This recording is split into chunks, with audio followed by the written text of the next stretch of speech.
나의 지인인 T 할아버지에게 들은 이야기다.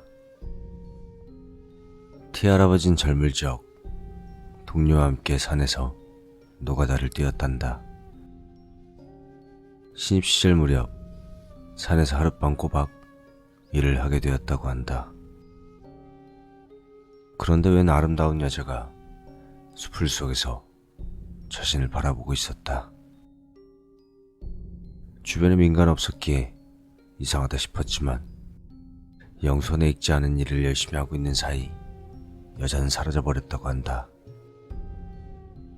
저녁밥을 먹으러 오두막에 돌아 이야기를 한참 꺼내놓고 보니 작업 반장이 잔뜩 얼굴이 찌푸리고 단단히 못을 박았다고 한다. 외팔 외다리 여자 말이지? 너희들 절대 상대해주면 안 된다. 수풀에서 들여다보는 얼굴만 봤을 뿐이지만 T 할아버지는 작업 반장의 기세에 눌려 고개를 끄덕였다고 한다.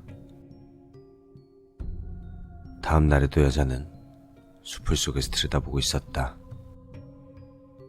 상대를 해줄 생각은 없었지만 여자의 아름다운 얼굴에 가끔 시선을 주고 있자니 마침내 여자가 모습을 드러냈다.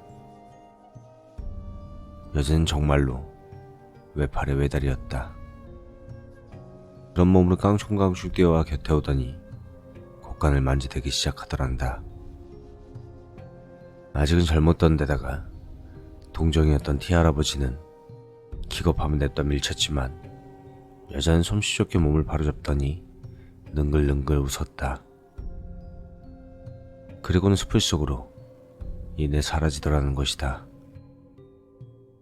그때부터 여자가 눈에 띌 때마다 아름다운 것만큼 기분 나빴다고 한다. 그날 밤 A라는 남자가 오두막으로 돌아오지 않았다. 다들 걱정했지만 다행히 밤늦게 길을 잃었었다며 머리를 극적거리며 돌아왔다. 사람들은 멍청한 놈이라며 웃으면 안 됐지만 작업 반장만은 깊은 한숨을 내쉬었다. 다음날 작업 반장과 A가 이야기를 나누고 있는 걸 T 할아버지는 봤다고 한다. 능글능글 웃고 있는 A 얼굴은 그 여자를 떠올리게 했다. 헐, 서로 좋게 생각을 했을 뿐이에요. 그 한마디로 A가 그 여자였다는 걸 T 할아버지도 알아차렸다고 한다. 이후 A는 물론이고 A와 친했던 B 역시 늦게 돌아오게 되었다. 너는 가지 마라. 이 손발을 잃게 될 거야. 작업 반장의 엄포는 믿기 힘든 소리였지만 뭐가 어찌 되었든 그런 여자가 얽히고 싶지 않았다고 한다. 일을 마치고 산에서 내려가는 날 A는 산에 남고 싶다고 말했다. 작업 반장은 허락하지 않았지만 마을에 도착하자마자 등을 돌려 산으로 돌아간 A를 막지는 못했다. 그 후 A의 모습을 본 사람은 없다고 한다.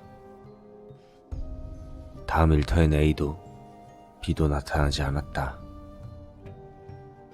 전에 들은 말에 따르면 A는 행방불명되었고 B는 큰 사고가 나서 손발을 잃었다고 하더란다.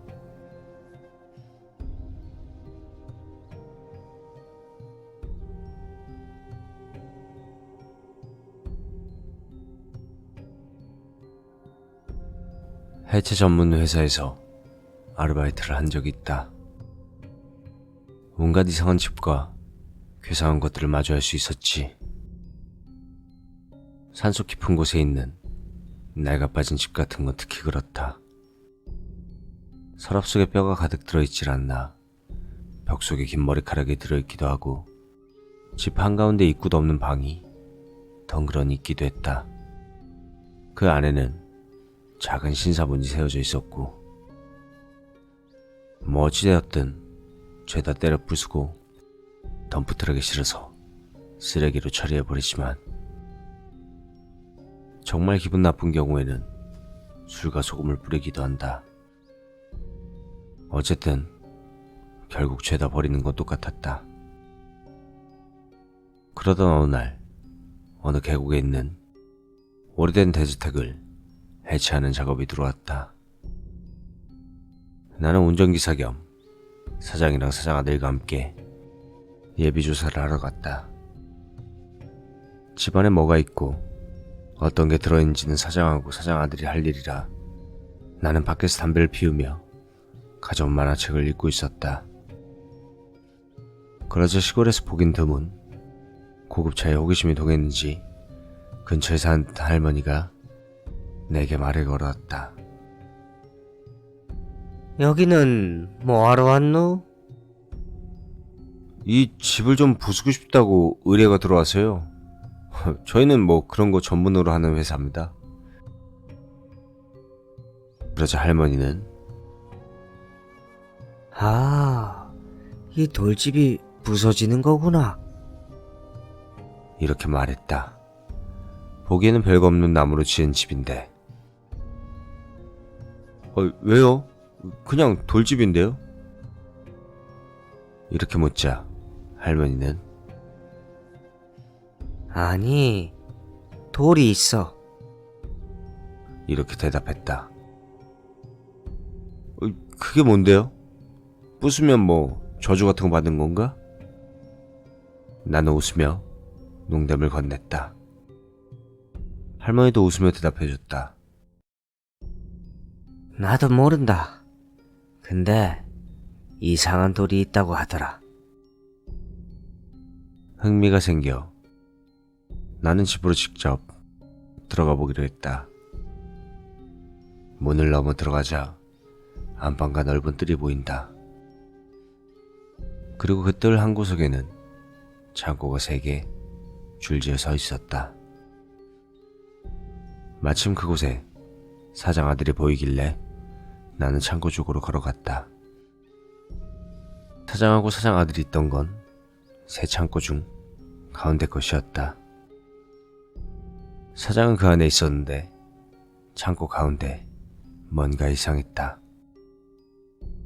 그 가운데 창고만 정사각형이었는데 가운데 씨름판처럼 둥글게 휜돌이 퍼묻혀 있었다.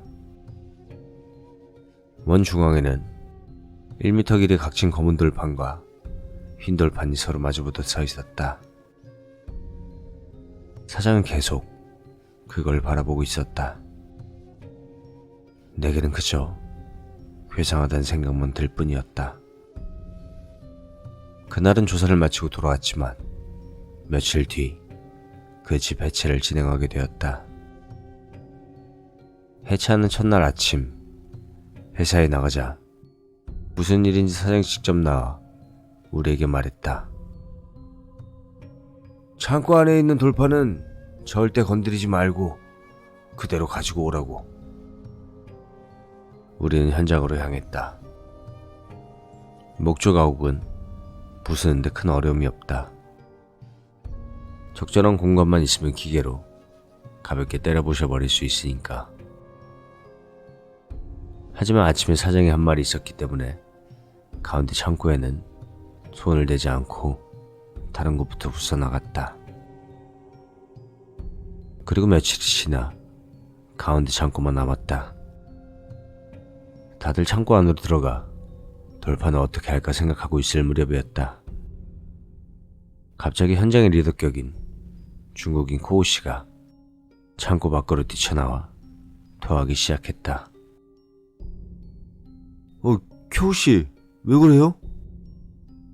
우리가 묻자 쿄우 씨는 그 창고 위험해. 기분 나빠. 이렇게 말했다. 우리는 멀쩡했기 때문에 그대로 작업을 계속하려 했다. 하지만 코우 씨는 난 위험하니까 돌아갈래. 이렇게 말하며 덤프트럭 한 대를 끌고 자기 마음대로 가버렸다. 어쩔 수 없이 우리끼리만 창고를 부수고 그 돌은 잘 챙겨 덤프트럭에 쌓아 가지고 왔다. 회사로 돌아갔더니 사장이 화를 냈다. 코우 씨가 화를 내며 회사를 때려쳤다는 것이었다. 내 녀석들 대체 무슨 짓을 한 거야? 뭐 이렇게 화를 냈지만 우리가 알 턱이 있나? 그 돌이 있는 창고를 부수려고 했더니 코우 씨가 토하고 화낸 다음에 갑자기 돌아간 거예요. 우리는 모릅니다. 사장은 우리를 냅다 밀치더니 덤프트럭에 놓은 돌로 다가가 당장 이것부터 옮겨! 이렇게 큰 소리를 내질렀다. 뭐가 뭔지 알 수 없었지만 전 사원이 달라붙어 사장 말대로 그 돌을 응접실에 옮겼다. 사장은 그것을 응접실 소파 위에 올려두게 했다. 그 이후로 사장은 그 돌에 차를 갖다 주질 않나 말을 걸질 않나. 아무튼 좀 괴상한 상태가 되어버렸다. 우리는 물론이고 사장 아들도 기분 나쁘다고 생각했지만 차마 말할 수는 없었다. 일주일가량 지나자 사장은 난데없이 아들한테 이 뒤를 맡긴다. 갑자기 이렇게 말을 해버리며 은퇴를 해버렸다. 사장 아들도 언지를 받은 게 없었기에 회사 꼴이 정말 말이 아니었다.